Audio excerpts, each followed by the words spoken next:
Ayun po, kami may ganito lang po simple pamumuhay namin dito. Ayun po, ay isa ngayon ay nganga.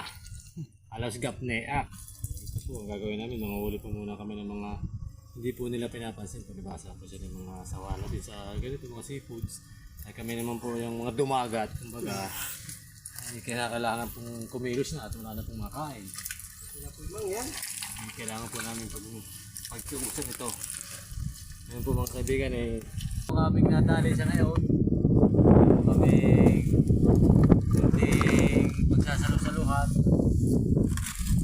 Masaya po ngayon, kahit ilan na kinakain na. Wala, mahina. Isang inaabot guys. Hindi siya at talagang solid yung laman niya. Hindi mo masasabi kung payat o mataba. Pero ang sigurado ko lang dyan, mataba yun ang huli kasi malaki ang itlog.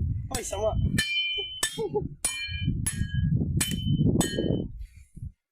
Takot po ito. Agay! Ikaw, Samuel, parang ba't